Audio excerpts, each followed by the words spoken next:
നമസ്കാരം. +1 focus area portions മാത്രം പഠിച്ച് A+ വാങ്ങാൻ നിങ്ങളെ സഹായിക്കുന്ന വീഡിയോ സീരീസിലേക്ക് എല്ലാവർക്കും സ്വാഗതം. ഓസിലേഷൻസ് എന്ന ചാപ്റ്ററിൻ്റെ രണ്ടാമത്തെ ഭാഗമാണ് നമ്മളിന്നിവിടെ ഡിസ്കസ് ചെയ്യുന്നത്.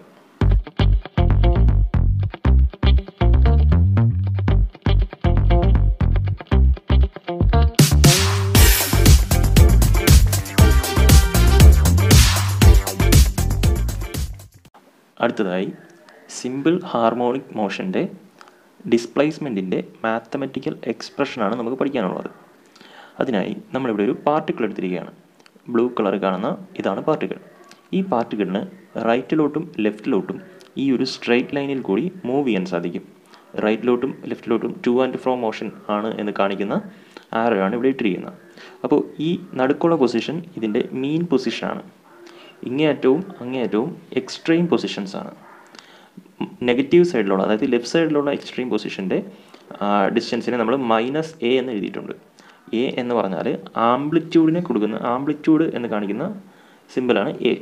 അതായത് ഈ മീൻ പൊസിഷനിൽ നിന്ന് ഇത് പരമാവധി മാക്സിമം എത്ര ഡിസ്പ്ലേസ്മെൻ്റ് ഉണ്ടോ ആ ഡിസ്പ്ലേസ്മെൻറ്റിനെയാണ് ആംപ്ലിറ്റ്യൂഡ് എന്ന് വിളിക്കുന്നത്.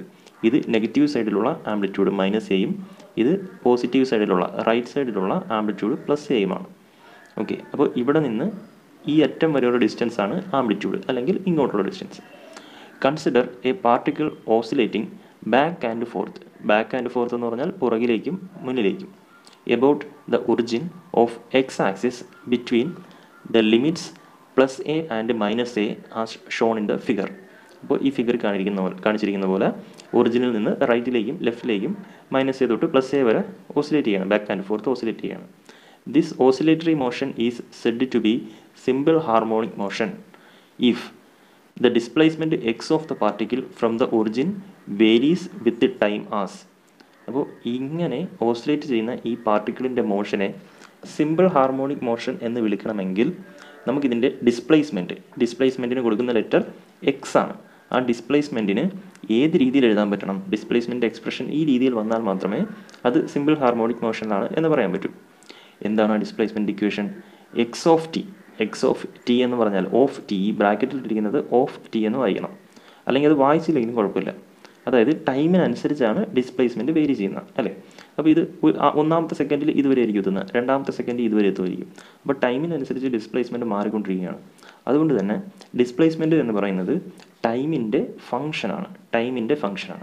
ഓക്കെ, അതിൻ്റെ ഇക്വേഷൻ എന്താണ് വരുന്നത്? X of T is equal to A cos ω t + φ എന്നാണ് വരുന്നത്. a cos ω t + φ. ഓക്കെ, ഇതിൻ്റെ അകത്ത് a എന്താണെന്ന് നമ്മൾ പറഞ്ഞു, ഒമേഗയും ഫൈയും കോൺസ്റ്റൻസ് ആണ്. എയും ഒമേഗയും ഫൈയും കോൺസ്റ്റൻസ് ആണ്. അതിൻ്റെ പേര് നമുക്ക് പഠിക്കാം. അതിന് മുമ്പ് ഈ ഫിഗറിൻ്റെ താഴെ എന്താണ് എഴുതിയിരിക്കുന്നത്? A particle vibrating back and fourth about the origin of X axis between limits +a and -a. ഇവിടെ പറഞ്ഞിരിക്കുന്ന അതേ കാര്യം തന്നെയാണ് എഴുതിയിരിക്കുന്നത്. ഓക്കെ, ഇനി നമുക്കിതിൻ്റെ ഗ്രാഫ് പഠിക്കാനുണ്ട്. ഈ ഗ്രാഫ് എങ്ങനെ വരയ്ക്കുമെന്ന് ചോദിച്ചാൽ, നമ്മളിവിടെ ഈ ഒരു പാർട്ടിക്കിൾ എടുത്തിട്ട് റൈറ്റിലോട്ടും ലെഫ്റ്റിലോട്ടും ഇങ്ങനെ ഓസിലേറ്റ് ചെയ്യാണല്ലോ. അപ്പോൾ അങ്ങനെ ഓസിലേറ്റ് ചെയ്യുന്ന സമയത്ത് നമ്മൾ ടൈമിനനുസരിച്ച് അതിനെ ഒരു പേപ്പറിൽ വരയ്ക്കുകയാണ് എന്ന് വിചാരിക്കുക. ഓക്കെ, അതായത് ഇതാ ഈ ഒരു ലൈനാണ് ഇവിടെ വരച്ചിരിക്കുന്നത്, ഈ ലൈനാണ് ഞാൻ ഇവിടെ വരച്ചിരിക്കുന്നത്. അപ്പോൾ ഇവിടെയാണ് ഈ പാർട്ടിക്കിൾ ഇരിക്കുന്നത്. ഇതിൻ്റെ ഫസ്റ്റ് പൊസിഷൻ ഇവിടെയാണ് എന്ന് വിചാരിക്കുക. ഇവിടെ നിന്ന് ഇങ്ങറ്റം പോകുന്നു, തിരിച്ചിങ്ങോട്ട് വരുന്നു. ഇവിടുന്ന് റൈറ്റിലോട്ടും തിരിച്ച് ലെഫ്റ്റിലോട്ടും വരുന്നു. അപ്പോൾ റൈറ്റിലോട്ടും ലെഫ്റ്റിലോട്ടും വരുന്ന സമയത്ത് ഈ പാർട്ടിക്കിളിനെ ഓസിലേറ്റ് ചെയ്യുന്ന ഈ ഒരു ലൈൻ, ഈ ആക്സിസ് നമ്മൾ മൂവ് ചെയ്ത് താഴോട്ട് കൊണ്ടുപോകുന്നു എന്ന് വിചാരിക്കുക. അതായത് ഈ മൊത്ത സിസ്റ്റത്തെ, ഈ ലൈനിനെയും ഈ പാർട്ടിക്കിളിനെയും മൊത്തത്തിൽ താഴോട്ട് കൊണ്ടുപോകുന്നു. അപ്പോൾ തന്നെ ഇവിടെ ഓസിലേഷൻ നടക്കുന്നുണ്ട്. റൈറ്റിലോട്ടും ലെഫ്റ്റിലോട്ടും മൂവിങ് ചെയ്യുന്നുണ്ട്, ഓസിലേഷൻ നടക്കുന്നുണ്ട്. ഓക്കെ, ഈ ബോളിൽ, ഈ പാർട്ടിക്കിളിൽ നമ്മൾ കുറച്ച് ഇങ്ക് സ്പ്രെഡ് ചെയ്ത് കൊടുക്കുകയാണ്, കുറച്ച് മഷി ഇട്ട് കൊടുക്കുകയാണ്. അങ്ങനെയാണെങ്കിൽ ഇത് വലിച്ചുകൊണ്ട് താഴോട്ട് പോകുമ്പോൾ ഈ പേപ്പറിൽ അതിൻ്റെ പാട് വീഴും, അല്ലേ? ഈ പേപ്പറിൽ അതിൻ്റെ ഇംപ്രഷൻ വീഴും. അപ്പോൾ ഇത് ലെഫ്റ്റിൽ നിന്ന് റൈറ്റിലോട്ട് പോകുന്ന സമയത്ത് നമ്മൾ താഴോട്ട് വലിച്ചുകൊണ്ട് പോവുകയാണെങ്കിൽ ഇത് ഉണ്ടാക്കുന്ന മാർക്ക് ഇത് ഇങ്ങനത്തെ ഒരു മാർക്കായിരിക്കും. ഓക്കെ, അതായത് ഇത് റൈറ്റിലോട്ട് മൂവ് ചെയ്യുന്നു, ഈ മൊത്തം സിസ്റ്റം താഴോട്ട് വരികയാണ്. അപ്പോൾ ഈ പാർട്ടിക്കിൾ ഈ പേപ്പറിൽ ഉണ്ടാക്കുന്ന ഇംപ്രഷൻ അല്ലെങ്കിൽ ലൈൻ എന്ന് പറയുന്നത് ഇങ്ങനെയായിരിക്കും. ഓക്കെ, അപ്പോൾ ഇത് ഈ അറ്റത്തെത്തും, പിന്നെ ഇത് തിരിച്ചായിരിക്കും വരുന്നത്. അപ്പോഴും നമ്മളിതിനെ താഴോട്ട് കൊണ്ടുപോവുകയാണ്. അപ്പോൾ ഇതെന്ത് ചെയ്യും? ഇത് ഇങ്ങനത്തെ ഒരു മാർക്ക് ഇവിടെ ക്രിയേറ്റ് ചെയ്യും. ഓക്കെ, പിന്നെയും താഴോട്ട് കൊണ്ടുപോയാൽ ഇങ്ങനെ, അപ്പോൾ ഒരു വേവ് പോലെ ഇങ്ങനെ ഇംപ്രഷൻസ് ക്രിയേറ്റ് ചെയ്യും. ഓക്കെ, ആ ഗ്രാഫാണ് നമ്മളിവിടെ വരച്ചിരിക്കുന്നത്. ഇതാ ഇവിടെ എക്സ് ഡയറക്ഷൻ, ഇത് നെഗറ്റീവ് എക്സ് ഡയറക്ഷൻ, ഇത് പോസിറ്റീവ് ആംപ്ലിറ്റ്യൂഡ് പ്ലസ് എ, ഇത് മൈനസ് എ. നമ്മളവിടെ ഹൊറിസോണ്ടലായിട്ട് വരച്ചത് ഇവിടെ വെർട്ടിക്കലായിട്ട് വരച്ചിരിക്കുന്നു. അവിടെ നിന്ന് താഴോട്ട് കൊണ്ടുപോയ ആ ഒരു ഡയറക്ഷനാണ് ഇവിടെ ടൈം ആക്സിസിൽ കാണിച്ചിരിക്കുന്നത്. ഇത് ടൈമിൻ്റെ ആക്സിസ്, ഇത് ഡിസ്പ്ലേസ്മെൻറ്റ് ആക്സിസ്. അപ്പോൾ ആ ഗ്രാഫ് എങ്ങനെയാണ് വരുന്നത്? ഇതാ ഇങ്ങനെയാണ് നമുക്ക് വരുന്നത്. ഓക്കെ, ഈ ഗ്രാഫ് നിങ്ങൾ മാത്സിൽ പഠിച്ചിട്ടുണ്ടായിരിക്കും. ഇത് മാക്സിമത്തിൽ നിന്ന് സ്റ്റാർട്ട് ചെയ്ത് 0 negative maximum, 0 positive maximum, 0 negative maximum, 0 ഇങ്ങനെ പോകുന്ന ഈ ഗ്രാഫ് കോസിൻ്റെ ഗ്രാഫാണ് എന്ന് പഠിച്ചിട്ടുണ്ടായിരിക്കും. സൈനിൻ്റെയും കോസിൻ്റെയും ഒക്കെ ഗ്രാഫുകൾ നിങ്ങൾ പഠിച്ചിട്ടുണ്ടായിരിക്കും. സൈനിൻ്റെ ഗ്രാഫ് എങ്ങനെയാണ് ഇരിക്കുന്നത്? സൈനിൻ്റെ ഗ്രാഫ് ഇരിക്കുന്നത് 0-ൽ നിന്നാണ് സ്റ്റാർട്ട് ചെയ്യുന്നത്. ഇങ്ങനെയാണ് സൈനിൻ്റെ ഗ്രാഫ് സ്റ്റാർട്ട് ചെയ്യുന്നത്. കോസിൻ്റെ ഗ്രാഫ് ആണെങ്കിൽ കോസിൻ്റെ ഗ്രാഫ് പോസിറ്റീവ് മാക്സിമത്തിൽ നിന്ന് ഇങ്ങനെയാണ് സ്റ്റാർട്ട് ചെയ്യുന്നത്. ഇതാണ് സൈനിൻ്റെയും കോസിൻ്റെയും ഗ്രാഫ് തമ്മിലുള്ള വ്യത്യാസം. ഓക്കെ, അപ്പോൾ നമുക്കിവിടെ കോസിൻ്റെ ടൈമിലാണ് നമ്മളിവിടെ എഴുതിയിരിക്കുന്നത്. അതായത് മാക്സിമം ഡിസ്പ്ലേസ്മെൻ്റ് ഉള്ള പൊസിഷൻ ഉണ്ടല്ലോ, അതായത് ഈ പൊസിഷൻ തൊട്ടാണ് നമ്മൾ മൂവ് ചെയ്ത് തുടങ്ങുന്നത്, അല്ലെങ്കിൽ ഈ പൊസിഷൻ തൊട്ട്. നമ്മളിപ്പോൾ ഈ ലെഫ്റ്റിലെ പൊസിഷൻ തൊട്ടാണ് മൂവ് ചെയ്ത് തുടങ്ങിയത്. ഓക്കെ, 0-ൽ നിന്ന് സ്റ്റാർട്ട് ചെയ്ത് തുടങ്ങുകയാണെങ്കിൽ സൈനിൻ്റെ എക്സ്പ്രഷനാക്കി എഴുതാം. അങ്ങനെ എഴുതിയാലും പ്രശ്നമില്ല. നമ്മളിവിടെ പഠിക്കുന്നത് നിങ്ങളുടെ NCERT ടെക്സ്റ്റ് കൊടുത്തിരിക്കുന്നത് കോസിൻ്റെ ടൈമിലായതുകൊണ്ട് നമ്മൾ കോസിൻ്റെ ടൈമിൽ പഠിക്കുന്നു. ഓക്കെ, അപ്പോൾ ഇവിടെ ഈ ഗ്രാഫിൻ്റെ പേര് എന്താണെന്ന് എഴുതിയിട്ടുണ്ട്? Displacement as A continuous function of time for simple harmonic motion. അതായത് SHMൻ്റെ ഡിസ്പ്ലേസ്മെൻറ്റ് വേഴ്സസ് ടൈം ഗ്രാഫാണ് ഇവിടെ വരച്ചിരിക്കുന്നത്. അപ്പോൾ ഈ ഗ്രാഫ് വരയ്ക്കാൻ പറഞ്ഞാൽ ഇത് വരയ്ക്കാൻ പഠിച്ചു വെച്ചിരിക്കുക. ഈ ഗ്രാഫിൽ ഡിസ്പ്ലേസ്മെൻറ്റ് 0 ആവുന്ന പൊസിഷൻസ് 1 ഇതാണ്, 2 ഇതാണ്, 3 ഇത്, 4 ഇത്. പോസിറ്റീവ് മാക്സിമം ആവുന്ന പൊസിഷൻസ് 1 ഇത്, 2 ഇത്, പിന്നെ ഇപ്പുറത്തും വരും. നെഗറ്റീവ് മാക്സിമം ആവുന്നത് ഇവിടെയും ഇവിടെയും. ഓക്കെ, ഇത് മാക്സിമത്തിൽ നിന്ന് പോയി 0 നെഗറ്റീവ് മാക്സിമം, തിരിച്ച് 0 തിരിച്ച് പോസിറ്റീവ് മാക്സിമം ആവുന്നു. അപ്പോൾ ഇപ്പോഴാണ് ഇത് തിരിച്ച് പോസിറ്റീവ് മാക്സിമത്തിൽ എത്തിയത്. ഇവിടെയായിരുന്നു പോസിറ്റീവ് മാക്സിമം, അവിടെ നിന്ന് സ്റ്റാർട്ട് ചെയ്ത് തിരിച്ച് പോസിറ്റീവ് മാക്സിമത്തിൽ എത്തിയ ഇത്രയും ഗ്യാപ്പ്. ഓക്കെ, അത്രയും ഗ്യാപ്പിനെയാണ് നമ്മൾ ഒരു ഫുൾ ഓസിലേഷൻ എന്ന് വിളിക്കുന്നത്. അപ്പോൾ ഇതുവരെയുള്ള ടൈമിനെ, ഇവിടം വരെയുള്ള ടൈമാണ് ഇതിൻ്റെ ടൈം പീരിയഡ്, ക്യാപിറ്റൽ T എന്ന് നമുക്ക് എഴുതാൻ പറ്റുന്നത്. ഓക്കെ, ഇതിൻ്റെ പകുതി, അതായത് ഈ പൊസിഷൻ വരെയാണെങ്കിൽ ഹാഫ് ടൈം പീരീഡ് ആയിരിക്കും. ഓക്കെ, അതിൻ്റെ പകുതിയാണെങ്കിൽ ക്വാർട്ടർ ടൈം പീരീഡ് ആയിരിക്കും. അത് നമുക്ക് വേണ്ട. ഇതിൻ്റെ ഒരു ഫുൾ ഓസിലേഷൻ എടുക്കുന്ന ടൈമാണ് ടൈം പീരീഡ്. ഇനി ഈ എക്സ്പ്രഷനിൽ പറഞ്ഞിട്ടുള്ള എ എന്താണ്, ഒമേഗ എന്താണ്, ടി എന്താണ്, ഫൈ എന്താണ് എന്നൊക്കെ ഇവിടെ പറഞ്ഞിട്ടുണ്ട്. എക്സ് ഓഫ് ടി എന്ന് പറഞ്ഞാൽ എന്താണ്? Displacement X as A function of time T. നമ്മൾ പറഞ്ഞിരുന്നു ഡിസ്പ്ലേസ്മെൻറ്റ് ടൈമിൻ്റെ ഒരു ഫംഗ്ഷനാണ്, കാരണം ടൈമിനനുസരിച്ചാണ് ഡിസ്പ്ലേസ്മെൻറ്റ് മാറുന്നത്. ഇനി എ എന്ന് പറഞ്ഞാൽ എന്താണ്? എ എന്ന് പറഞ്ഞാൽ ആംപ്ലിറ്റ്യൂഡാണ്. ആംപ്ലിറ്റ്യൂഡ് എന്ന് പറഞ്ഞാൽ maximum displacement from mean position. ആ ഡെഫിനിഷൻ നിങ്ങളൊന്ന് എഴുതി വെച്ചേക്കുക. ആംപ്ലിറ്റ്യൂഡ് എന്ന് പറഞ്ഞാൽ maximum displacement from the mean position. Okay, പിന്നെ ഈ ഒമേഗ എന്ന് പറയുന്നത് എന്താണ്? ഒമേഗ നമ്മൾ പറഞ്ഞിരുന്നു ആംഗുലാർ ഫ്രീക്വൻസിയാണ്, അല്ലെങ്കിൽ ആംഗുലാർ വെലോസിറ്റിയാണ് എന്ന് പറഞ്ഞിരുന്നു. ഇനി ഈ കോസിൻ്റെ അകത്ത് വരുന്ന ഫുൾ, ഈ ബ്രാക്കറ്റിനകത്ത് വരുന്ന മൊത്തം ωt+φ, ആ ωt+φയെ പറയുന്നത് ഫേസ് എന്നാണ്. PHASE, phase. ഓക്കെ, അത് ടൈമിനെയാണ് ഡിപ്പെൻഡ് ചെയ്തിരിക്കുന്നത്. ടൈം ഡിപ്പെൻഡൻറ്റ് ആയിട്ടുള്ള ഫേസ് ആണ്. ടൈമിനനുസരിച്ചാണ് അത് മാറുന്നത്. ഒമേഗയും ഫൈയും കോൺസ്റ്റൻ്റ് ആണല്ലോ. ഇവിടെയുള്ള ഒരേ ഒരു വേരിയബിൾ T ആണ്. അതുകൊണ്ട് ഇത് ടൈം ഡിപ്പെൻഡൻ്റ് ആണ്. ഇനി ലാസ്റ്റ് വന്നിരിക്കുന്ന ഈ ഫൈ എന്ന് പറയുന്നത് എന്താണ്? അതിൻ്റെ പേരാണ് ഫേസ് കോൺസ്റ്റൻറ്റ്. ഫേസ് കോൺസ്റ്റൻറ്റ് എന്ന് പറഞ്ഞാൽ ഇത് ഈ 0-ൽ നിന്നോ അല്ലെങ്കിൽ പോസിറ്റീവ് മാക്സിമത്തിൽ നിന്നോ അല്ലാതെ ഇതിൻ്റെ ഇടയ്ക്ക് ഏതെങ്കിലും പൊസിഷനിൽ നിന്നാണ് സ്റ്റാർട്ട് ചെയ്യുന്നതെങ്കിൽ അതിന് കറസ്പോണ്ടിങ് ആയിട്ടുള്ള ആംഗിളാണ് ഫൈ എന്ന് പറയുന്നത്. ഓക്കെ, ഫൈയുടെ പേര് മാത്രം പഠിച്ചു വെച്ചിരുന്നാൽ മതി, ഫേസ് കോൺസ്റ്റൻറ്റ്. അത്രയും കാര്യങ്ങളാണ് ഇതിൽ പറയാനുള്ളത്. അടുത്തതായി mathematical representation of A periodic motion. ഒരു പീരിയോഡിക് മോഷൻ എന്ന് പറഞ്ഞാൽ എന്താണ്? ഒരു ഡെഫിനിറ്റ് ടൈം ഇൻ്റർവൽ കഴിയുമ്പോൾ വീണ്ടും റിപ്പീറ്റ് ചെയ്യുന്ന മോഷൻസിനെയാണ് പീരിയോഡിക് മോഷൻ എന്ന് നമ്മൾ പഠിച്ചത്. ഈ ചാപ്റ്ററിൻ്റെ തുടക്കത്തിൽ ആദ്യം പഠിച്ച കാര്യം അതാണ്. അപ്പോൾ അതിനെ നമുക്ക് എങ്ങനെ മാത്തമെറ്റിക്കലായി റെപ്രസെൻറ്റ് ചെയ്യാം, അതായത് ഒരു മാത്സിൻ്റെ ഹെൽപ്പോട് കൂടി ഇക്വേഷനാക്കി എങ്ങനെ എഴുതാം എന്നുള്ളതാണ് പറയുന്നത്. Periodic motion can be represented using a sine function, a cos function or a linear combination of sine and cosine function. അതായത് ഈ പീരിയോഡിക് മോഷനെ നമുക്ക് ഒന്നുകിൽ സൈൻ ഫംഗ്ഷൻ ആക്കി എഴുതാം. ഓക്കെ, അതാണ് ഇവിടെ എഴുതിയിരിക്കുന്നത്. f(t) = a sin ωt, sign വെച്ചിട്ട് എഴുതാം. ഓക്കെ, a എന്ന് പറയുന്ന ആംപ്ലിറ്റ്യൂഡാണ്, omega angular frequency, t given time. Okay, f(t) എന്ന് പറഞ്ഞാൽ ഫംഗ്ഷൻ ഓഫ് ടൈം അല്ലേ, ഡിസ്പ്ലേസ്മെൻറ്റ് എന്ന് പറയുന്നത് ഫംഗ്ഷൻ ഓഫ് ടൈമാണ്. അതേപോലെ വെലോസിറ്റിയും ആക്സിലറേഷനും ഒക്കെ ഫംഗ്ഷൻസ് ഓഫ് ടൈമാണ്. അപ്പോൾ നമുക്ക് തൽക്കാലം function of time is equal to A sine omega T എന്ന് എഴുതാം. ഓക്കെ, അതായത് സൈൻ ഫംഗ്ഷൻ ആക്കി എഴുതാം. അത് മാത്രമാണോ പറ്റുന്നത്? അല്ല, എ കൊസൈൻ ഫംഗ്ഷൻ. എന്താണ് കൊസൈൻ ഫംഗ്ഷൻ? കൊസൈൻ എന്നുള്ളത് കോസിൻ്റെ മൊത്തം പേരാണ് കൊസൈൻ. സൈനിൻ്റെ മൊത്തം പേരാണ് സൈൻ, SINE. അതേപോലെ കോസിൻ്റെ മുഴുവൻ പേരാണ് കൊസൈൻ. അപ്പോൾ കോസ് ഫംഗ്ഷൻ ആക്കി എഴുതാം. അപ്പോൾ F of T is equal to A cos omega T എന്ന് എഴുതാം. ഓക്കെ, ഇത് രണ്ടും ഈ രണ്ട് രീതിയിലും എഴുതാം. ഇനി മൂന്നാമത്തെ രീതി കൂടെ എഴുതാം. അതെങ്ങനെയാണ്? Or A linear combination of sine and cosine function. എന്താണ് ലീനിയർ കോമ്പിനേഷൻ? ലീനിയർ എന്ന് പറഞ്ഞാൽ സെക്കൻഡ് ഡിഗ്രിയോ തേർഡ് ഡിഗ്രിയോ അല്ലാത്തതിനെയാണ് ലീനിയർ എന്ന് വിളിക്കുന്നത്. അതായത് റേസ് ടു 2ഓ റേസ് ടു 3ഓ ഒന്നും വരാൻ പാടില്ല, എല്ലാം റേസ് ടു 1 ആയിരിക്കണം. സൈൻ സ്ക്വയർ ഒന്നോ കോസ് സ്ക്വയർ ഒന്നോ ഒന്നും വരാൻ പാടില്ല. സൈനും കോസും നേരിട്ട് വരാം. ഓക്കെ, അതായത് സൈൻ ഒമേഗ ടിയുടെയും കോസ് ഒമേഗ ടിയുടെയും സം ആയിട്ട് എഴുതാം. ഇത് രണ്ടും കൂടി കൂട്ടി A sine omega T plus B cos omega T എന്നോ അല്ലെങ്കിൽ A sine omega T minus B cos omega T എന്നോ ഒക്കെ വരാം. അതിനെയാണ് ലീനിയർ കോമ്പിനേഷൻ എന്ന് വിളിക്കുന്നത്. പക്ഷേ ഇതിൻ്റെ ഇടയ്ക്ക് ഇൻറ്റുവോ ബൈയോ ഒന്നും വരാൻ പാടില്ല. ഓക്കെ, പ്ലസും മൈനസും വരാം. അപ്പോൾ 3 രീതിയിലാണ് നമുക്ക് ഒരു പീരിയോഡിക് മോഷനെ മാത്തമെറ്റിക്കലി റെപ്രസെൻറ്റ് ചെയ്യാൻ പറ്റുന്നത്. ഒന്നുകിൽ അത് ഒരു കോസിൻ്റെ ഫംഗ്ഷനാക്കി എഴുതുക, അല്ലെങ്കിൽ സൈനിൻ്റെ ഫംഗ്ഷനാക്കി എഴുതുക, അല്ലെങ്കിൽ സൈനിൻ്റെയും കോസിൻ്റെയും ലീനിയർ കോമ്പിനേഷൻ ആക്കി എഴുതുക. അപ്പോൾ ഇവിടെ 2 ടേമേ പറഞ്ഞിട്ടുള്ളൂ. വേണമെങ്കിൽ നമുക്ക് ഒരു ടേം കൂടെ കൊടുക്കാം. സി കോസ് ഒമേഗ ടി എന്നോ അല്ലെങ്കിൽ ഡി സൈൻ ഒമേഗ ടി എന്നോ, അങ്ങനെ 4, 5, 6 ഒക്കെ ടേംസ് വരാം. ഓക്കെ, അങ്ങനെയൊക്കെ വന്നാലും നമുക്ക് പ്രശ്നമില്ല. ലീനിയർ ആയിരുന്നാൽ മതി, റേസ് ടു 2ഓ 3ഓ വരരുത്. ഓക്കെ, പിന്നെ ഈ പീരിയോഡിക് മോഷൻ്റെ വേറൊരു പ്രത്യേകതയും കൂടെ ഇവിടെ പറഞ്ഞിട്ടുണ്ട്.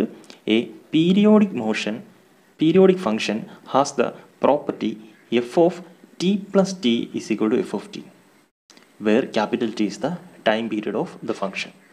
അതായത് നമുക്കറിയാം പീരിയോഡിക് മോഷൻ എന്ന് പറഞ്ഞാൽ ഒരു ഡെഫിനിറ്റ് ടൈം ഇൻ്റർവെല്ലിൽ റിപ്പീറ്റ് ചെയ്യുന്നതാണ്.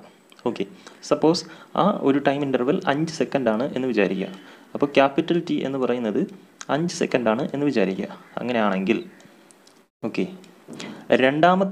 ഈ 5 സെക്കൻഡാണ് ക്യാപിറ്റൽ ടി. രണ്ടാമത്തെ സെക്കൻഡിൽ ഉള്ള പൊസിഷൻ, രണ്ടാമത്തെ സെക്കൻഡിൽ ഒരു പാർട്ടിക്കിൾ ഒരു സർക്കുലർ മോഷനിലാണെന്ന് വിചാരിക്കുക. യൂണിഫോം സർക്കുലർ മോഷനിലാണെങ്കിൽ അതൊരു പീരിയോഡിക് മോഷനാണ്. അപ്പോൾ രണ്ടാമത്തെ സെക്കൻഡിൽ ഇവിടെയാണ് നിൽക്കുന്നത്. ഈ രണ്ടാമത്തെ സെക്കൻഡിൻ്റെ കൂടെ ഇതിൻ്റെ ടൈം പീരീഡ് ആയിട്ടുള്ള 5 സെക്കൻഡ് കൂടി നമ്മൾ ആഡ് ചെയ്താൽ എത്രയാവും? 2 + 5 7 സെക്കൻഡ് ആവും. ഓക്കെ, അപ്പോഴും ഇത് കറങ്ങി അതേ പൊസിഷനിൽ തന്നെ വരും. പിന്നെ ഒരു 5 സെക്കൻഡ് കൂടെ ആഡ് ചെയ്താലും അത് കറങ്ങി അവിടെ തന്നെ വരും. അതായത് ഒരു പാർട്ടിക്കിളിൻ്റെ മോഷൻ്റെ ഇടയ്ക്കുള്ള ഏതൊരു പോയിൻ്റ് എടുത്താലും അതിൻ്റെ കൂടെ ടൈം പീരീഡും കൂടെ കൂട്ടിക്കഴിഞ്ഞാൽ അത് അതേ പൊസിഷനിൽ തന്നെ വീണ്ടും റിപ്പീറ്റ് ചെയ്ത് വരും. അതാണ് ഇവിടെ പറഞ്ഞിരിക്കുന്നത് F of T plus T. T എന്ന് പറഞ്ഞാൽ നമ്മളിവിടെ എടുത്ത ഈ 2 second, any given time. Capital T എന്ന് പറഞ്ഞാൽ നമ്മളെടുത്ത ടൈം പീരീഡ് 5 സെക്കൻഡ് അല്ലേ. അപ്പോൾ ഈ 2 സെക്കൻഡിലുള്ളതിൻ്റെ കൂടെ ടൈം പീരീഡോടെ കൂട്ടിയാലും അതിൻ്റെ പൊസിഷൻ ഈ 2 സെക്കൻഡിലുള്ള ആദ്യത്തെ പൊസിഷനിൽ തന്നെ ആയിരിക്കും, കറങ്ങി വീണ്ടും അവിടെ തന്നെ എത്തും. അത് എഫ് ഓഫ് ടി തന്നെ ആയിരിക്കും, F of T plus T. Okay, where T is the time period of the function. അപ്പോൾ ഒരു പീരിയോഡിക് ഫംഗ്ഷനെ നമുക്ക് എന്ത് പറയാൻ പറ്റും? F of T plus T is equal to F of T എന്ന് പറയാൻ പറ്റും. ഓക്കെ, മനസ്സിലായെന്ന് വിശ്വസിക്കുന്നു. അടുത്തതായി നമുക്ക് പറയാനുള്ളത് ഒരു പ്രോബ്ലമാണ്. അപ്പോൾ നമ്മളിപ്പം പറഞ്ഞില്ലേ പീരിയോഡിക് പീരിയോഡിക് ഫംഗ്ഷനെ നമുക്ക് F of T plus T is equal to F of T എന്ന് എഴുതാമെന്ന്. അപ്പോൾ അതുമായിട്ട് റിലേറ്റ് ചെയ്ത ഒരു പ്രോബ്ലമാണ് അടുത്തായിട്ട് പഠിക്കാനുള്ളത്. ഷോ ദാറ്റ് ദ ഫംഗ്ഷൻ, ഇവിടെ ഒരു ഫംഗ്ഷൻ തന്നിട്ടുണ്ട്. നമ്മൾ ഇത്രയും നേരം function F of T X of T എന്നൊക്കെയാണ് എഴുതിയത്. അതിന് നമുക്ക് മാത്തമെറ്റിക്കലായിട്ട് എങ്ങനെ ചെയ്യാം എന്ന് നോക്കാം. F of T is equal to A sine omega T. ഇതൊരു പീരിയോഡിക് ഫംഗ്ഷൻ്റെ റെപ്രസെൻറ്റേഷനാണ്. പക്ഷേ ഇത് പീരിയോഡിക് ആണെന്ന് പ്രൂവ് ചെയ്യണം. ഷോ ദാറ്റ് എന്ന് പറഞ്ഞാൽ പ്രൂവ് എന്നാണ്. Prove that the function F of T is equal to A sine omega T is periodic. Okay, അതെങ്ങനെ ചെയ്യാൻ നോക്കാം. അത് വളരെ എളുപ്പമാണ്. നമുക്ക് ഈ തന്നിരിക്കുന്ന ഫംഗ്ഷൻ ആദ്യം അതേപോലെ എടുത്ത് എഴുതുക. F of T is equal to A sine omega T. Okay, ഇനി ഇത് പീരിയോഡിക് ആണെന്ന് പ്രൂവ് ചെയ്യാൻ നമ്മൾ എന്ത് ചെയ്യണം? പീരിയോഡിക് ആണെന്ന് പ്രൂവ് ചെയ്യാനായിട്ട് നമ്മൾ തൊട്ട് മുമ്പ് പഠിച്ചില്ലേ, F of T plus T കണ്ടുപിടിച്ച് നോക്കുക. F of T plus T കണ്ടുപിടിക്കുമ്പോൾ എഫ് ഓഫ് ടി തന്നെ കിട്ടിക്കഴിഞ്ഞാൽ അത് പീരിയോഡിക് ആണെന്ന് പറയാം. ഓക്കെ, അപ്പോൾ ഇവിടെ എഫ് ഓഫ് ടി ഉണ്ട്. ഇതിൻ്റെ F of T plus T കണ്ടുപിടിച്ച് നോക്കുമ്പോൾ ഈ വാല്യൂ തന്നെ കിട്ടണം. അപ്പോൾ F of T plus T നമുക്ക് കണ്ടുപിടിച്ച് നോക്കാം. F of T plus T is equal to, ഇവിടെ ടൈമിന് പകരമാണ് ഈ സ്മോൾ ടിക്ക് പകരം ഇവിടെ ടി പ്ലസ് ടി ആണ് കിടക്കുന്നത്. അപ്പോൾ ഇവിടെ ടി ഉള്ള സ്ഥലത്ത് നമ്മൾ ടി പ്ലസ് ടി കൊടുക്കണം. അപ്പോൾ എ സൈൻ അതേപോലെ എഴുതുക, ഒമേഗ അതേപോലെ എഴുതുക. ഈ സ്മോൾ ടി വന്ന സ്ഥലത്ത് ഇവിടെ ടി വന്നപ്പോൾ ഇവിടെ ടി വന്നു. അപ്പോൾ ഇവിടെ ടി പ്ലസ് ടി വന്നാൽ ഇവിടെയും ടി പ്ലസ് ടി വരണം അല്ലേ. അതായത് ഈ സ്മോൾ ടിയുടെ പൊസിഷനിൽ ടി പ്ലസ് ടി കൊടുക്കുക. ഒരു ബ്രാക്കറ്റ് കൊടുക്കണം, കാരണം ടിക്ക് മാത്രമാണ് ആ വാല്യൂ. ഓക്കെ, അപ്പോൾ ഇതാ ഇവിടെ ഒരു ബ്രാക്കറ്റ് വേണമെങ്കിൽ നമുക്ക് പുറത്ത് ഒരു ബ്രാക്കറ്റ് ഇട്ടിട്ട് കൊടുക്കാം. എങ്ങനെയാണ്? അതാ ഇവിടെ ഒരു സ്ക്വയർ ബ്രാക്കറ്റ് ഇട്ട് കൊടുക്കുക. ഇതെല്ലാം സൈനിൻ്റെ ഉള്ളിൽ വരുന്ന സാധനങ്ങളാണ്. ഓക്കെ, അപ്പോൾ ഈ ഒമേഗ കൊണ്ട് നമ്മൾ ഈ ടിയെ മൾട്ടിപ്ലൈ ചെയ്യണം, ക്യാപിറ്റൽ ടിയെ മൾട്ടിപ്ലൈ ചെയ്യണം. അപ്പോൾ സ്മോൾ ടിയെ മൾട്ടിപ്ലൈ ചെയ്യുമ്പോൾ ഒമേഗ ഇൻറ്റു സ്മോൾ ടി എന്ന് വരും. ക്യാപിറ്റൽ ടിയെ മൾട്ടിപ്ലൈ ചെയ്യുമ്പോൾ ഒമേഗ ക്യാപിറ്റൽ ടി എന്ന് വരും. ഓക്കെ, ഇനി നമ്മൾ ഈ ഒമേഗ ടിയുടെ വാല്യൂ കണ്ടുപിടിക്കണം. ഒമേഗ ടി അത് നമുക്ക് സെപ്പറേറ്റ് എടുത്ത് ചെയ്ത് നോക്കാം. ഒമേഗ ഇൻറ്റു ടി, ഇതിൽ ഒമേഗ എന്ന് പറഞ്ഞാൽ എന്താണ്? 2π ക്യാപിറ്റൽ ടി എന്നാണ്. ഒമേഗയുടെ വാല്യൂ 2π/t ആണ്, നമ്മൾ പഠിച്ചിട്ടുണ്ട്. ഓക്കെ, ഇൻറ്റു ഈ ക്യാപിറ്റൽ ടിയും കൂടെ കൊടുക്കുക. അപ്പോൾ ഈ ടിയും ക്യാൻസൽ ആയി പോകും, ബാക്കി 2π എന്ന് വരും അല്ലേ.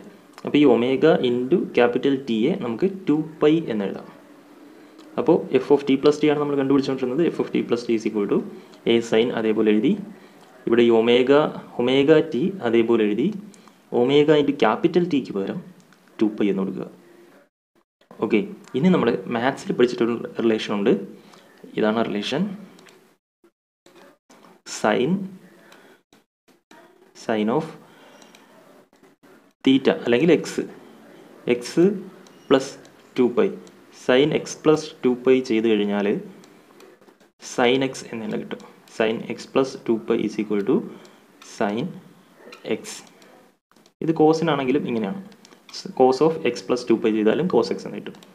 അപ്പോൾ ആ ഒരു റിലേഷൻ വെച്ചിട്ട് നമുക്ക് എന്ത് എഴുതാം? സൈൻ ഒമേഗ ടി പ്ലസ് 2πക്ക് പകരം സൈൻ ഒമേഗ ടി എന്ന് തന്നെ എഴുതാം. ഓക്കെ, അപ്പോൾ ഇത് മാത്സിൽ പഠിച്ച ഈ ഒരു റിലേഷനിൽ നിന്നാണ് നമ്മളിവിടെ എത്തിച്ചേർന്നത്. ഓക്കെ, അപ്പോൾ എ സൈൻ ഒമേഗ ടി എന്ന് കിട്ടി. നമുക്ക് ഈ ഒരു എക്സ്പ്രഷൻ്റെ value A sine omega T എന്ന് കിട്ടി. അതായിരുന്നു നമുക്ക് പ്രൂവ് ചെയ്യേണ്ടത് അല്ലേ. എ സൈൻ ഒമേഗ ടി ആണെന്നായിരുന്നു പ്രൂവ് ചെയ്യേണ്ടത്. എ സൈൻ ഒമേഗ ടി എന്ന് പറഞ്ഞാൽ എഫ് ഓഫ് ടി തന്നെയാണ്. അപ്പോൾ ഇവിടെ കിട്ടിയ എ സൈൻ ഒമേഗ ടിക്ക് പകരം എഫ് ഓഫ് ടി എന്ന് കൊടുക്കുക. ഓക്കെ, അപ്പോൾ നമ്മൾ എൽ എച്ച് എസിൽ എന്തായിരുന്നു? F of T plus T. R H S ചെയ്ത് വന്നപ്പോൾ എന്ത് കിട്ടി? F of T. അപ്പോൾ F of T plus T is equal to F of T എന്ന് കിട്ടി.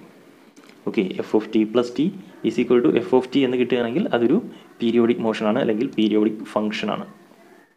അപ്പോൾ that is F of T is a periodic function എന്ന് നമുക്ക് പറയാൻ സാധിക്കും. ഓക്കെ, അടുത്തതായി നമുക്ക് ഈ സിലബസിൻ്റെ നിങ്ങളുടെ ഈ ചാപ്റ്ററിലെ സിലബസിൻ്റെ അവസാനത്തെ പോർഷനായിട്ടുള്ള സിമ്പിൾ പെൻഡുലമാണ് പഠിക്കാനുള്ളത്. സിമ്പിൾ പെൻഡുലത്തിൻ്റെ ടൈം പീരിയഡിൻ്റെ എക്സ്പ്രഷനാണ് നമുക്ക് ഡിറൈവ് ചെയ്ത് എടുക്കേണ്ടത്. ഓക്കെ, ടൈം പീരിയഡ് ഡിറൈവ് ചെയ്യണം.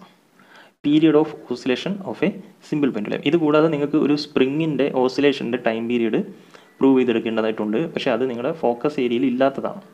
ഓക്കെ, ഈ ഒരു സെക്ഷനിൽ നിങ്ങളുടെ ടെക്സ്റ്റിൽ വരുന്നത് സ്പ്രിങ്ങും സിമ്പിൾ പെൻഡുലവുമാണ്. സ്പ്രിങ് ഫോക്കസ് ഏരിയ കൊടുത്തിട്ടില്ല, നമുക്ക് സിമ്പിൾ പെൻഡുലം മാത്രം പഠിച്ചാൽ മതി. അപ്പോൾ അതിനായിട്ട് നമ്മളിവിടെ ഒരു സിമ്പിൾ പെൻഡുലം എടുക്കുകയാണ്. അപ്പോൾ ഒരു റൂഫിൽ ഒരു സിമ്പിൾ പെൻഡുലം ഇതാ ഇങ്ങനെ ഹാങ് ചെയ്തിരിക്കുകയാണ്. ഈ സ്ട്രിങ്ങിൻ്റെ ലെങ്ത് നമ്മൾ എൽ എന്നെടുത്തു. ഇതിൻ്റെ അകത്ത് ഉള്ള മാസ്, ഇതിനകത്ത് അറ്റാച്ച് ചെയ്തിരിക്കുന്ന ബോബ്, ഈ ബോബിൻ്റെ മാസ് എം ആണ്. അങ്ങനെയാണെങ്കിൽ ഇതിന് താഴോട്ട് ആക്ട് ചെയ്യുന്ന വെയിറ്റ് എം ജി ആണ്. ഓക്കെ, അപ്പോൾ ഈ സമയത്ത് ഈ സ്ട്രിങ്ങിന് മുകളിലോട്ട് ഈ എം ജി എന്ന് പറയുന്ന വെയിറ്റിനെ ബാലൻസ് ചെയ്യാനായി ഈ സ്ട്രിങ് മുകളിലേക്ക് ഒരു ടെൻഷൻ കൊടുക്കും. അപ്പോൾ ഈ എം ജിയും ടെൻഷനുമായിട്ട് ക്യാൻസലായി പോകും. ഓക്കെ, ഈ ടെൻഷൻ എന്ന് പറയുന്നത് താഴോട്ടുള്ള വെയിറ്റ് വേരി ചെയ്യുന്നതിനനുസരിച്ച്, ഈ വെയിറ്റ് കൂടുന്നതിനനുസരിച്ച് ഈ ടെൻഷൻ കൂടി വരും, വെയിറ്റ് കുറയുന്നതിനനുസരിച്ച് ടെൻഷൻ കുറഞ്ഞു വരും. ഓക്കെ, ഇങ്ങനെ നിൽക്കുന്ന ഈ കണ്ടീഷനിൽ നമ്മൾ ഈ ഒരു സിമ്പിൾ പെൻഡുലത്തിൽ ഓസിലേറ്റ് ചെയ്യുകയാണ്. അപ്പോൾ നമ്മൾ ഇങ്ങോട്ട് തള്ളിവിടുമ്പോൾ അതായത് ഇങ്ങനെ ഇതുവരെ വന്നു. ഓക്കെ, ഇതുവരെ വന്നു. അപ്പോൾ ഇതുവരെ വന്ന ഈ ഒരു ആർക്കിൻ്റെ ലെങ്തിനെ നമുക്ക് ഡിസ്പ്ലേസ്മെൻറ്റ് എക്സ് എന്ന് എടുക്കാം. അതായത് ഇവിടെ നിന്ന് ഇങ്ങോട്ടൊരു സ്ട്രൈറ്റ് ലൈൻ വരച്ചു. ഓക്കെ, ഇതൊരു ആർക്കായിട്ടാണ് വരുന്നത്, ഒരു കർവ്ഡ് പാത്തിലൂടെയാണ് വരുന്നത്. പക്ഷേ ഈ ആംഗിൾ സ്മോൾ ആംഗിൾ തീറ്റ എന്നാണ് നമ്മൾ എടുത്തിരിക്കുന്നത്. അതായത് ഈ സിമ്പിൾ പെൻഡുലം ഓസിലേറ്റ് ചെയ്ത് വന്ന ഈ ആംഗിൾ തീറ്റ ചെറിയ ആംഗിൾ എന്നാണ് എടുത്തിരിക്കുന്നത്. മാത്രമല്ല ഈ ആംഗിൾ നമ്മൾ റേഡിയനിലാണ് മെഷർ ചെയ്യുന്നത്, ഡിഗ്രിയിൽ എടുക്കാൻ പാടില്ല. ഓക്കെ, അപ്പോൾ ഇതുവരെ ഓസിലേറ്റ് ചെയ്ത് വന്നു. അപ്പോൾ ഈ ഒരു പൊസിഷൻ നമ്മളിവിടെ ക്യാപ്ചർ ചെയ്ത് വരച്ചിട്ടുണ്ട്. അപ്പോൾ ഇതാ ഇങ്ങനെയാണ് നിൽക്കുന്നത്. അപ്പോൾ ഈ ബോബിൻ്റെ മാസ് എപ്പോഴും താഴോട്ട്, മാസ് കാരണം ഉണ്ടാകുന്ന വെയിറ്റ് എപ്പോഴും താഴോട്ടായിരിക്കും ആക്ട് ചെയ്യുന്നത്. അപ്പോൾ എം ജി എന്ന് പറയുന്ന വെയിറ്റ് താഴോട്ട് ആക്ട് ചെയ്യുന്നു. ഓക്കെ, അപ്പോൾ ഈ വെയിറ്റിൻ്റെ ഡയറക്ഷനാണ് ഇവിടെ വരച്ചിരിക്കുന്നത്. നമുക്കറിയാം ഈ ലൈനും വെർട്ടിക്കൽ ലൈൻസാണ്. അതുകൊണ്ട് അത് രണ്ട് പാരലൽ ലൈൻസാണ്. അതിനെ കട്ട് ചെയ്യുന്ന ഒരു ട്രാൻസ്വേഴ്സൽ ലൈനാണ് ഈ വരച്ചിരിക്കുന്ന ഈ ലൈൻ. ഓക്കെ, ഈ ലൈൻ. അപ്പോൾ അവിടെ വരുന്ന രണ്ട് കറസ്പോണ്ടിങ് ആംഗിൾസ് ആണ് ഈ തീറ്റയും ഈ ആംഗിളും. ആ രണ്ട് ആംഗിൾസും ഈക്വൽ ആംഗിൾസ് ആയിരിക്കും. നമ്മൾ മലയാളത്തിലാണെങ്കിൽ സമസ്ഥാനീയ കോണുകൾ എന്നായിരിക്കും പഠിച്ചത്, ഇംഗ്ലീഷിലാണെങ്കിൽ കറസ്പോണ്ടിങ് ആംഗിൾസ് എന്നായിരിക്കും പഠിച്ചിട്ടുള്ളത്. അപ്പോൾ ഈ ആംഗിളും കറസ്പോണ്ടിങ് ആംഗിൾസ് ആണ്. അതുകൊണ്ട് ഈ ആംഗിൾ തീറ്റയാണെങ്കിൽ ഈ ആംഗിളും തീറ്റയാണ്. ഓക്കെ, ഇപ്പോൾ ഈ സ്ട്രിങ്ങിന് അറ്റത്തുള്ള ബോബിൻ്റെ മാസ് കാരണമുള്ള വെയിറ്റ് താഴോട്ടാണ് ആക്ട് ചെയ്യുന്നത്. ഈ വെയിറ്റ് എന്ന് പറഞ്ഞാൽ ഒരു വെക്ടറാണല്ലോ. അതുകൊണ്ട് തന്നെ നമുക്ക് ആ വെക്ടറിനെ രണ്ട് ഡയറക്ഷൻസിലായിട്ട് റിസോൾവ് ചെയ്ത് എഴുതാം. ഓക്കെ, റിസോൾവ് ചെയ്യുമ്പോൾ രണ്ട് മ്യൂച്വലി പെർപെൻഡിക്കുലർ ആയിട്ടുള്ള ഡയറക്ഷൻസ് ആണ് എടുക്കേണ്ടത്. ഒന്ന് ഈ സ്ട്രിങ്ങിൻ്റെ ഡയറക്ഷനിൽ എടുക്കുക, ഈ ഡയറക്ഷൻ. രണ്ടാമത്തത് ഇതിന് പെർപെൻഡിക്കുലറായിട്ട് ഇങ്ങോട്ട് എടുക്കുക. ഓക്കെ, അപ്പോൾ ഈ എം ജി ഈ ലൈനുമായിട്ട് ഉണ്ടാക്കുന്ന ആംഗിൾ തീറ്റയാണെങ്കിൽ ഈ രണ്ടായിട്ട് റിസോൾവ് ചെയ്യുന്ന സമയത്ത് ഒന്നാമത്തെ കമ്പോണൻറ്റ് ഇതും രണ്ടാമത്തെ കമ്പോണൻറ്റ് ഇതുമാണ്. ഇതിൽ തീറ്റയിൽ ടച്ച് ചെയ്ത് കിടക്കുന്ന ഈ component M G cos theta ആയിരിക്കും.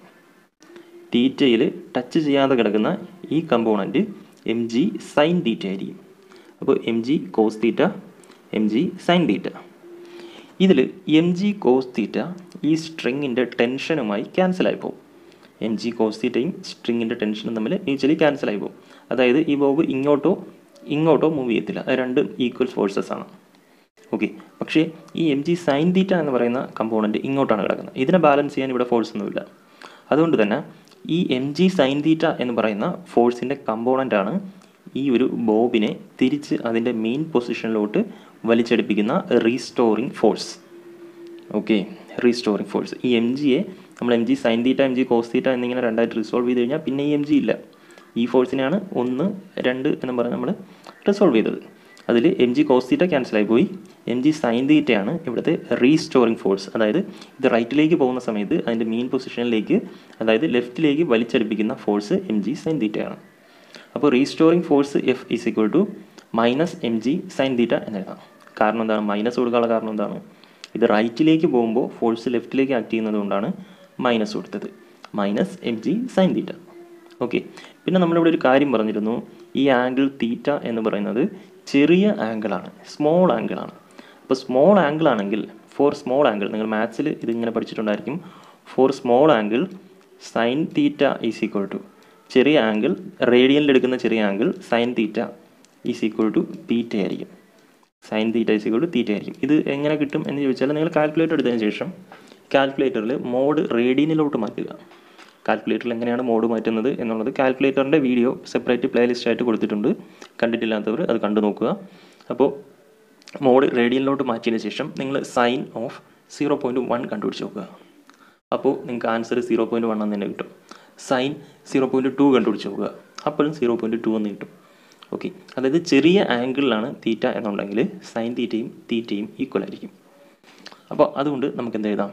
ഈ സൈൻ തീറ്റയ്ക്ക് പകരം തീറ്റ എന്ന് എഴുതാം.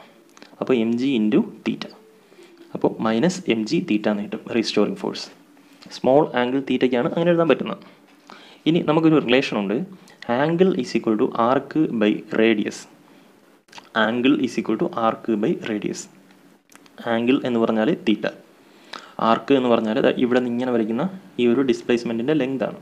അതായത് അത് നമ്മൾ എക്സ് എന്നാണ് എടുത്തത്. ഓക്കെ, ഇവിടെ മാർക്ക് ചെയ്തിട്ടില്ല, അത് എക്സ് എന്ന് എടുക്കുക. അപ്പോൾ അതാണ് ആർക്ക്. അപ്പോൾ theta is equal to arc X by radius. Radius എന്ന് പറഞ്ഞാൽ ഈ ഒരു ഇതിങ്ങനെ കറങ്ങി ഇങ്ങനെ പോവുകയാണെങ്കിൽ ഇങ്ങനെ ഒരു സർക്കിൾ നമുക്ക് ഫോം ചെയ്യും. അപ്പോൾ അതിൻ്റെ റേഡിയസ് എന്ന് പറയുന്നത് ഈ സ്ട്രിങ്ങിൻ്റെ ലെങ്ത് ആയിരിക്കും. അപ്പോൾ എൽ എന്നെടുക്കാം. Theta is equal to X by L എന്നെടുക്കാം. അപ്പോൾ തീറ്റയ്ക്ക് പകരം നമുക്ക് എന്ത് കൊടുക്കാം? എക്സ് ബൈ എൽ എന്ന് കൊടുക്കാം. അപ്പോൾ റീസ്റ്റോറിങ് ഫോഴ്സിൻ്റെ എക്സ്പ്രഷൻ നമുക്ക് എന്തെന്ന് കിട്ടി? F is equal to minus M G X by L എന്ന് കിട്ടി. ഓക്കെ, ഇനി നമുക്ക് ആക്സലറേഷൻ കണ്ടുപിടിക്കണം. നമുക്കറിയാം F is equal to M A എന്നറിയാം. അങ്ങനെയാണെങ്കിൽ A is equal to F by M എന്ന് എഴുതാം. ഫോഴ്സ് ബൈ മാസ് ചെയ്താൽ മതി. ഫോഴ്സ് എന്ന് പറയുന്നത് ഇതാണല്ലേ, minus M G X by L, minus M G X by L divided by മാസിന് എം എന്ന് തന്നെ കൊടുക്കുക. അപ്പോൾ അതായത് ഈ എമ്മും ക്യാൻസലായി പോകും. ബാക്കി എന്ത് വരും? Minus G X by L എന്ന് വരും അല്ലേ. അപ്പോൾ acceleration is equal to minus G X by L എന്ന് വന്നു. ഇതാണ് നമ്മുടെ ഒന്നാമത്തെ ഇക്വേഷൻ. ഇതിവിടെ നിൽക്കട്ടെ. ഇനി നമുക്ക് വേറൊരു രീതിയിൽ കൂടെ എഴുതാനുണ്ട്. സിമ്പിൾ ഹാർമോണിക് മോഷൻ്റെ കേസിൽ അതിൻ്റെ ആക്സിലറേഷൻ്റെ ഇക്വേഷൻ, ഈ ഒരു ഡെറിവേഷൻ നിങ്ങളുടെ ഫോക്കസ് ഏരിയയിൽ ഇല്ലാത്തൊരു ഡെറിവേഷനാണ്. ആക്സിലറേഷൻ്റെ ഡെറിവേഷൻ നിങ്ങൾക്ക് ഫോക്കസ് ഏരിയയിൽ പഠിക്കാനില്ല. പക്ഷേ നമുക്ക് ഈ ഒരു ഡെറിവേഷൻ ചെയ്യണമെങ്കിൽ, സിമ്പിൾ പെൻഡുലത്തിൻ്റെ ഡെറിവേഷൻ ചെയ്യണമെങ്കിൽ ഈ ഇക്വേഷൻ അറിഞ്ഞിരിക്കണം. ഓക്കെ, എന്താണ് equation? Acceleration A = -ω²x. Okay, A എന്ന് പറഞ്ഞാൽ acceleration, omega angular frequency, X displacement. അപ്പോൾ -ω²x എന്ന് എഴുതാം ആക്സിലറേഷന്. ഈ ഒരു എക്സ്പ്രഷൻ മാത്രം പഠിച്ചു വെച്ചേക്കുക. ഓക്കെ, അപ്പോൾ ഈ രണ്ട് എക്സ്പ്രഷൻ, ഇതിന് ഇക്വേഷൻ നമ്പർ 2 എന്ന് കൊടുത്തു. അപ്പോൾ ഇക്വേഷൻ നമ്പർ 1 നോക്കുകയാണെങ്കിലും ഇക്വേഷൻ നമ്പർ 2 നോക്കുകയാണെങ്കിലും രണ്ടിൻ്റെയും LHSൽ ആക്സിലറേഷനാണ് ഉള്ളത് അല്ലേ? ഇതും A ആണ്, ഇതും A ആണ്. ഇത് ഒരു സിമ്പിൾ ഹാർമോണിക് മോഷനാണ് എന്ന് നമുക്കറിയാം. Oscillation of A simple pendulum എന്ന് പറയുന്ന സിമ്പിൾ ഹാർമോണിക് മോഷനാണ്. അതിൻ്റെ ആക്സിലറേഷൻ്റെ രണ്ട് ഇക്വേഷൻസ് നമ്മുടെ കയ്യിലുണ്ട്. അങ്ങനെയാണെങ്കിൽ രണ്ടിൻ്റെയും RHS തമ്മിൽ ഇക്വേറ്റ് ചെയ്യാം. LHS ഈക്വൽ ആണെങ്കിൽ RHS ഈക്വൽ ആയിരിക്കും. അപ്പോൾ -gx/L ഉം -ω²x ഈക്വൽ ആണെന്നറിയാം. അപ്പോൾ ഇത് രണ്ട് ഇക്വേറ്റ് ചെയ്യണം. ω²x = -gx/L എന്ന് എഴുതാം. -ω²x = -gx/L എന്ന് നമുക്ക് എഴുതാൻ പറ്റും. ഇത്ര എഴുതി കഴിഞ്ഞാൽ ഇതിൻ്റെ രണ്ട് സൈഡിലും നമുക്ക് എന്തൊക്കെ ക്യാൻസൽ ചെയ്ത് കളയാം? ഇവിടെയും നെഗറ്റീവ് ഉണ്ട്, ഇവിടെയും നെഗറ്റീവ് ഉണ്ട്. നെഗറ്റീവ് സൈനുകൾ ക്യാൻസലായി പോകും. അതേപോലെ ഇവിടെയും എക്സ് ഉണ്ട്, ഇവിടെയും എക്സ് ഉണ്ട്. എക്സും എക്സും ക്യാൻസലായി പോകും. ബാക്കി എന്തുണ്ട്? ബാക്കി ഇവിടെ ω² ഉണ്ട്. ഇവിടെയാണെങ്കിൽ g/L ഉണ്ട് അല്ലേ? അപ്പോൾ ω² = g/L എന്ന് കിട്ടും. ഓക്കെ, ഒമേഗ എന്ന് പറഞ്ഞാൽ ആംഗുലർ ഫ്രീക്വൻസിയാണ്. നമ്മളിത് രണ്ട് സൈഡും ഒമേഗ കണ്ടുപിടിക്കാൻ വേണ്ടി രണ്ട് സൈഡും റൂട്ട് എടുക്കുകയാണ്. അപ്പോൾ ω² റൂട്ട് എടുത്താൽ ഒമേഗ എന്ന് കിട്ടും. g/L റൂട്ട് എടുത്താൽ √g/L എന്ന് കിട്ടും. ഓക്കെ, ഇതും ഇവിടെ നിൽക്കട്ടെ. ഇനി നമ്മൾ ഒമേഗയുടെ ഇക്വേഷൻ ആലോചിച്ച് നോക്കുകയാണ്. ഒമേഗ ആംഗുലർ ഫ്രീക്വൻസിയുടെ ഇക്വേഷൻ നമുക്കറിയാം. ഒമേഗയുടെ ഇക്വേഷൻ 2π/T എന്നാണ്. ഓക്കെ, T എന്ന് പറഞ്ഞാൽ ടൈം പീരീഡ്. അപ്പോൾ ഈ ഒമേഗയ്ക്ക് പകരം 2π/T എന്ന് നമുക്ക് അറിയാം. ഈ ഒമേഗയുടെ സ്ഥാനത്ത് ആ വാല്യൂ നമ്മൾ കൊടുക്കുകയാണ്. അപ്പോൾ ഇവിടെ ഒമേഗയുടെ പകരം 2π/T കൊടുക്കുന്നു. RHS അതേപോലെ എഴുതുന്നു, √g/L. ഓക്കെ, ഇനി നമുക്ക് വേണ്ടത് ടൈം പീരീഡ് T ആണ് അല്ലേ? ടൈം പീരീഡ് കണ്ടുപിടിക്കാൻ വേണ്ടിയാണ് നമ്മൾ ഇത്രയും കഷ്ടപ്പെട്ട് ഇതുവരെ വന്നത്. ഇനി ഇവിടെ ടൈം പീരീഡ് വന്നിട്ടുണ്ട്. അപ്പോൾ നമ്മളിതിനെ T താഴെ ആയതുകൊണ്ട്, അതായത് ഡിനോമിനേറ്ററിലായതുകൊണ്ട് രണ്ട് സൈഡും റെസിപ്രോക്കൽ എടുത്താൽ മതി. റെസിപ്രോക്കൽ എടുക്കുമ്പോൾ LHSൽ 2π/T എന്നുള്ളത് തിരിഞ്ഞിട്ട് T/2π എന്നാവും. RHSൽ √g/L എന്നുള്ളത് തിരിഞ്ഞ് √L/g എന്നാവും. ഓക്കെ, കാര്യം കഴിഞ്ഞു. ഇനി നമുക്ക് Tയുടെ ഇക്വേഷൻ കിട്ടിയാൽ മതി. Tയുടെ ഇക്വേഷൻ കിട്ടാൻ ഇവിടെയുള്ള ഈ 2π റൈറ്റ് സൈഡിൽ കൊണ്ടുപോയാൽ മതി. ഇവിടെ /2π ആണ്, അത് റൈറ്റ് സൈഡിൽ പോകുമ്പോൾ ×2π എന്നാവും. അപ്പോൾ T = 2π × √L/g എന്ന് വരും. അപ്പോൾ ടൈം പീരീഡിൻ്റെ ഇക്വേഷൻ എന്താണ്? Time period equation T = 2π × √L/g എന്ന് കിട്ടും. ഇതാണ് സിമ്പിൾ പെൻഡുലത്തിൻ്റെ ടൈം പീരീഡിൻ്റെ ഇക്വേഷൻ. ഈ ഡെറിവേഷൻ നിങ്ങൾ ഉറപ്പായും പഠിച്ചു വെച്ചേക്കണം. കാരണം ഈ ചാപ്റ്ററിലുള്ള ഏറ്റവും പ്രധാനപ്പെട്ട ഡെറിവേഷൻ ഇതാണ്. നിങ്ങളുടെ ഈ ചാപ്റ്ററിൽ ഫോക്കസ് ഏരിയയിൽ സിലബസിൽ 2 ടോപ്പിക്കുകളെ പറഞ്ഞിട്ടുള്ളൂ. ആ 2 ടോപ്പിക്കുകളിൽ വരുന്ന ഒരേ ഒരു ഡെറിവേഷനാണ് എന്നുള്ളതുകൊണ്ട് ഈ ഡെറിവേഷൻ എന്തായാലും പഠിച്ചു വെച്ചേക്കുക. നിങ്ങളുടെ NCERT ടെക്സ്റ്റിൽ കൊടുത്തിരിക്കുന്ന ഡെറിവേഷൻ ഇത്തിരി വ്യത്യസ്തമാണ്. അത് കുറച്ച് ലോങ് ആയതുകൊണ്ടാണ് നിങ്ങൾക്ക് കുറച്ചുകൂടെ ഷോർട്ടായിട്ടുള്ള വേറൊരു ഫോമിലാണ് ഞാനിവിടെ ചെയ്തിരിക്കുന്നത്. നിങ്ങൾക്കത് വായിച്ചു നോക്കാം. അത് വായിച്ചു നോക്കിയാൽ അത് പറ്റുന്നുണ്ട് എന്നുണ്ടെങ്കിൽ അത് എഴുതുക. പക്ഷേ അത് കുറച്ചുകൂടെ ബുദ്ധിമുട്ടായിരിക്കും. കുറച്ചുകൂടെ സിംപ്ലിഫൈഡ് ഡെറിവേഷനാണ് ഇവിടെ കൊടുത്തിരിക്കുന്നത്. ഇത് പഴയ ടെക്സ്റ്റിലുണ്ടായിരുന്നതാണ്. അതായത് NCERT ആവുന്നതിന് മുമ്പ് നിങ്ങൾക്ക് SCERTയുടെ ടെക്സ്റ്റ് ഉണ്ടായിരുന്നു. അതിൻ്റെ അകത്തുണ്ടായിരുന്ന ഫോർമാറ്റിലാണ് ഞാനിവിടെ ഡെറിവേഷൻ ചെയ്തിരിക്കുന്നത്. ഏത് രീതിയിൽ ചെയ്താലും ഇതേ ഇക്വേഷനിൽ തന്നെ എത്തിച്ചേരും. അപ്പോൾ നിങ്ങൾ ഇത് പഠിക്കുന്നതായിരിക്കും നല്ലത് എന്നെനിക്ക് തോന്നിയതുകൊണ്ട് ഇത് ചെയ്തു. അപ്പോൾ എന്തായാലും ഈ ഡെറിവേഷൻ ഉറപ്പായും പഠിച്ചു വെച്ചേക്കുക. അപ്പോൾ ഇതിൻ്റെ അകത്ത് ഇനി ചോദിക്കാൻ ചാൻസ് ഉള്ളത് കുറച്ച് പ്രോബ്ലംസ് ആയിരിക്കും. ഇനി നമുക്ക് എന്തായാലും ഒരു ചാപ്റ്ററും കൂടെ ഉള്ളൂ. വേവ് എന്ന് പറയുന്ന ഒരു ചാപ്റ്റർ കൂടെ കഴിയുമ്പോഴത്തേക്ക് പ്രോബ്ലംസ് ചെയ്തു തുടങ്ങാം. അപ്പോൾ ഇത്രയും കാര്യങ്ങളാണ് ഈ ടെക്സ്റ്റിൽ, ഈ ചാപ്റ്ററിലെ ഫോക്കസ് ഏരിയയിൽ പഠിക്കാം. PDF നോട്ട് ടെലിഗ്രാം ചാനലിൽ അപ്ലോഡ് ചെയ്യാം. ഓക്കെ, അത് ഡൗൺലോഡ് ചെയ്ത് പഠിക്കുക. ഓക്കെ, അപ്പോൾ ഇത്രയും കാര്യങ്ങൾ വൃത്തിയായി പഠിക്കുക. എല്ലാവർക്കും വിജയാശംസകൾ നേരുന്നു. Thank you.